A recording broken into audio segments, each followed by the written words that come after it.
Hi, I'm Naomi. And I'm Susie, and welcome to Stir 'em Up. We're excited to have you here because this is our first vlog. We want to talk about items and topics like parenting and theology and budgeting and running a home and maybe Speedy, our dog. the dog Speedy. And we want to invite you to walk with us today as we stir each other up to a genuine faith by letting the gospel affect every area of our life.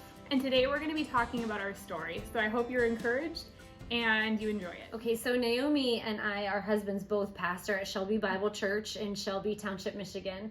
Naomi's husband is the family pastor. My husband is the senior pastor, and that's how we came to know each other. I've been here for 4 years, and Naomi and her husband for 6. Yep. And so we've been fast friends for the last 4 years. We've cultivated a friendship, and we're ready to talk to you. Yes. Okay, so Susie, are you ready to share your story today? Yeah, so... Do you want to maybe start with how you got to where you are today? Yes. Okay, so what you need to know about me is I grew up in a Catholic home, and my parents were not regular attenders, so we would go for Easter and Christmas. And one day my pastor, a pastor was driving my sister home on the school bus. He was a public school bus driver. Okay. And he was driving her home, and he invited my family to church. That's And pretty cool. It was a Baptist church. And so we all went, except my dad. He felt like he couldn't go at that time. But my mom took us. I have 6, there's 6 kids in our family, 4 boys, 2 girls. And I'm the oldest of the 2 girls. So all the boys are older? Well, I have 2 older brothers and 2 younger brothers and a younger sister. Okay. So I'm the middle oldest. I see. So I'm the oldest girl. Okay. So I was 10 when my mom took us to church, and then I got saved when I was 11. Okay. My pastor, I still remember it very vividly. I was wearing a pink sweater, and I remember him talking about the gospel and how Jesus came and died for my sins, and it wasn't my good works. Right. I remember him saying that, and I remember sitting next to this register in church, and I was at the wall, and the rest of my family was in the pew, and I was under heavy conviction, and I got saved. The Lord called me, and I got saved. I was 11 years old, but my mom stopped going to church, and I was 17, and so I started driving myself to church without my family. I had a brother that did go to church for a little bit, but anyhow, I decided that I wanted to marry a pastor. I felt like the Lord was leading me to marry a pastor. And so I went to this college that was recommended to me. It was called Hyles-Anderson College. And it's really hard to describe to people unless you have, we'll talk about it another time, but it was kind of cultish, and it was very much man worship and man-centered. And I served the Lord out of sincerity, but I didn't understand the relationship that people have with the Lord, because it was all about doing for me. If I did this or wore this or acted this way, then I was a Christian. And I knew that I was saved by faith through grace, or saved by grace through faith. But I guess the sanctification process for me was the works that I did, not the relationship that I had with Christ. And so I went to that college, and I actually met my husband there. I met him my freshman year, and then we started dating my junior year. And we both graduated from that Bible college loving the Lord very much. And then my husband and I, we were married, and then 2 years later we had my oldest daughter, Allie, which was 19 years ago, because she's 19 now. And then we went to our first full-time ministry work, which was a youth pastor in Pittsburgh, Pennsylvania. And my husband was there for nearly 3, we were both there, nearly 3 years. I didn't send him off by himself. And that's where I had my son, TJ, and he's 18 now. So I have 2 adult children. So that's crazy. I don't feel old enough. And then we had a situation that I'd like to talk about in more detail in a later blog with that caused us to want to move on. And my husband's dad was a pastor in Alabama. And so my husband and I left the church with our 2 small babies. Allie was 3, Allie was 2 and TJ was 1. Wow. And we went to Alabama where his dad pastored for 10 months looking for another church. Okay. And through all of these different scenarios and circumstances, we ended up in Ohio, in southern Ohio, just south of Columbus, in a small country church that had 16 people who voted us in. And this was Liberty? At Liberty. Okay. Yeah. Liberty Baptist in Ohio. And we got 100% of the vote, which I was praying for because I wanted to know that God sent us here, because I felt like we had such a abrupt ending in Pittsburgh that I just wanted to know. And in my youth, that was the answer for me. And God was gracious and letting us see that. So we were there for 13 years. My husband was senior pastor. 16 people voted us in, and then we left. The church was busting at the seams, and we just grew up there, really. When we moved to Ohio, our neighbor was Rachel Hines was a pastor, and she homeschooled her kids, and I was homeschooling my kids. And she said, "Hey, do you want to join this co-op?" And so I did. I came to the co-op, and you have to understand the church that we were in, we didn't listen to secular music, and not just secular music. It was a certain type of music. Like, we didn't listen to CCM. We didn't listen to anything with drums. It was just very different. We were very legalistic in our ways. So anyhow, we get to the co-op, and they were listening to this bad music, and it was worship music, and it was just what I was not used to.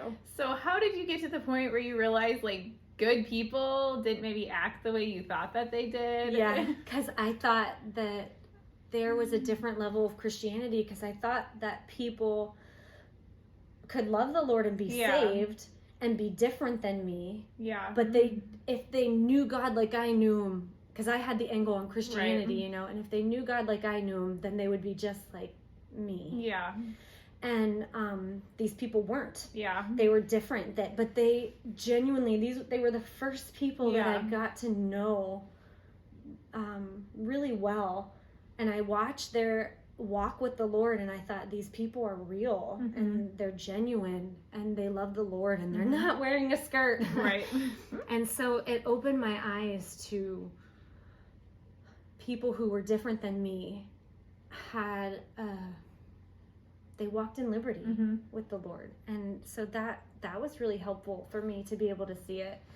And then, you know, we ended up coordinating that co-op. I did with a friend of mine, and it was really, honestly, Naomi, we grew up there. That's awesome. Like, we went to Bible college for 4 years and graduated, but we really feel like we learned so much at Liberty. That's pretty cool. And so then, through all that process, what brought you to Michigan after being there for so long? So in Ohio, that's where we had Savannah, who's 13. Okay. She'll be 13. So you have 3 kids. Friday, 3 kids. Yeah. 19, 18, and Savannah's 13 on Friday.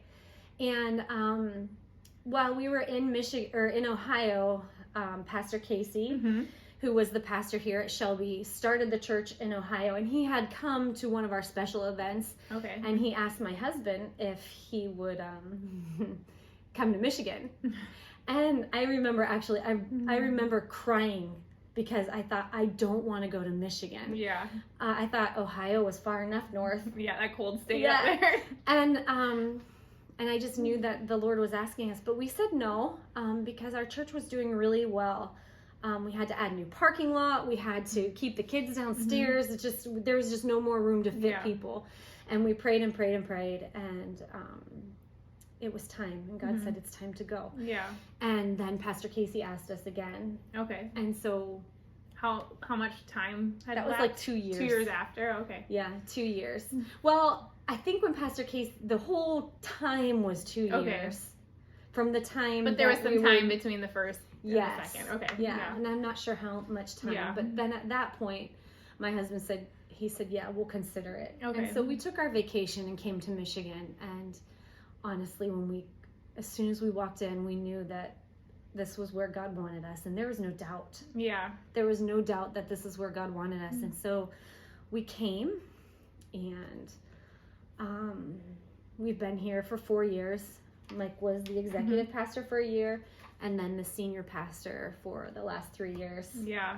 And It's crazy how fast time goes. it has been crazy. Yeah. Yeah, it has been crazy. So what do you do now in Michigan? Like your job and then at the church and everything? Okay, so I'm a school teacher. I teach kindergarten at a Christian school, and I love it. I love it a lot. And then also at the church, I am the Awana, I say I'm the Awana coordinator, but it's actually called the Awana commander. So that makes me feel like I'm powerful. But I'm the Awana commander. And then I also coordinate the ladies ministry at our church. And I do discipleship classes, and I do counseling in my free time. Very cool. Okay, so enough about me. Naomi, tell us about you. How were you raised? What brought you to where you are today?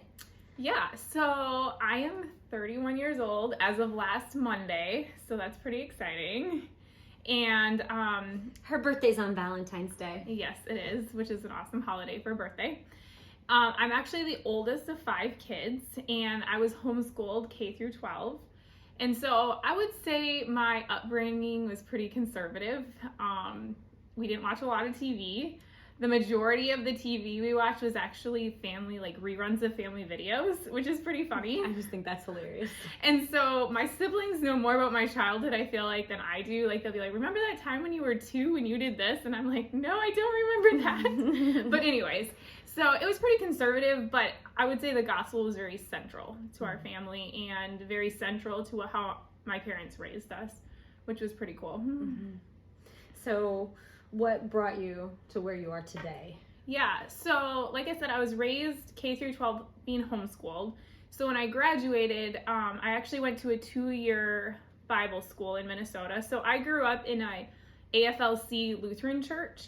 And so the church actually has like a school that's connected with a denomination, and it's a 2-year Bible school, and then there's a seminary connected to it. And so I went to the 2-year Bible school, and my plan was, after I graduated, that I wanted to go into dietetics and nutrition. And I actually wanted to like go overseas and like do dietetics, I don't know, as a missionary or something like that. So, Naomi, did you always want to be in the ministry? Yeah, I would say I wanted to do missions, well, in the ministry, but I was like, in my head, I think I thought that I was going to go overseas and do something in like a third world country. My mom was actually a missionary kid growing up. And so I heard all the missionary stories, and I got to hear, you know, about all of that stuff. So I think that's in my mind what I thought I was always going to do. But yeah, I would say ministry or missions was always something I thought that I'd be a part of. Intriguing. So anyways, I was at the Bible school, and when I was there, I actually worked in a job that was like healthcare related for both years, and it was the most stressful job I've ever had in my life. And I would just like wake up in the middle of the night like stressed out with like nightmares and stuff. And so I realized healthcare is probably not what I wanted to do. So after I graduated from that Bible school, I actually went to Moody in Chicago. I transferred. That's where my oldest goes, is to Moody Bible. Yeah, so I transferred to Moody, and I got my degree in family ministry and biblical studies. And it was kind of cool because I actually met my husband, Caleb, on the first day of classes. I was like lost, and I couldn't find my classroom. And I'm like kind of a type A personality, so I wanted to be there early. And I was like, it's like 2 minutes before class. And then he like stopped me in the hallway and was like, what are you doing? What are you looking for? And I was like, I can't find my classroom. So he like showed me where it was and everything. And so that's how we met. So that was kind of cool. So I think that's cool to go to a Christian college so you can meet your husband. Good place. Yes, it is. And so we graduated in 2014 and then got married that summer. And we actually took a job in Nebraska, or he took a job as a youth pastor in Nebraska. And I took a job as a preschool teacher at the University of Nebraska. And so we were there for 2 years.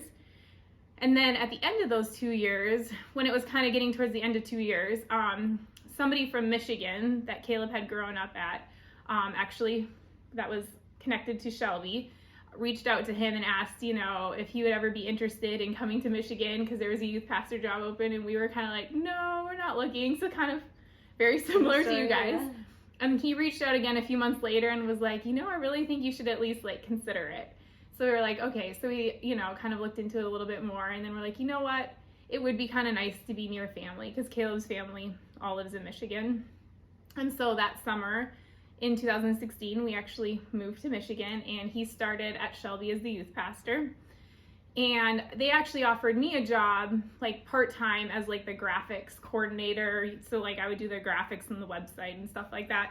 And I had like no experience doing anything like that before. Great. She's really great. Yeah. And so, but it was actually really cool how God worked everything out, because through that, I really realized that I actually didn't enjoy teaching, which was funny because I was in the middle of my master's program. Yeah. But I was like, you know what, I'm just going to finish my master's program. So I finished that. But through all of that and like the next like year, I think year and a half, I actually ended up starting my own business from home, and I've just loved it. And I realized, maybe even teaching is not necessarily what I want to do, but, getting to do my own business and getting to do graphics and things like that are maybe a little bit more, but that's a story for another time. Yeah. So anyways, but in the last 4 or 6 years now, my husband transitioned from the youth pastor to the family pastor, and we bought our first home, which is pretty exciting, and like got to renovate it. And we had our first kid, Braden, and now I'm pregnant with our second kid, so he's due in June. So yeah, the last 4 years have been kind of busy, but they've been good. Yeah, and we also bought a home in the last. Yeah, we bought like the same time. Yeah, it seemed like it was just a month. Yeah, I think you moved in like a month after we did, or something. I think so. We were like in the throes of renovating together. And, yeah. So we'll talk about that too. Some renovation projects. Naomi has a gift for that. But Naomi, tell me about how did you come to know the Lord?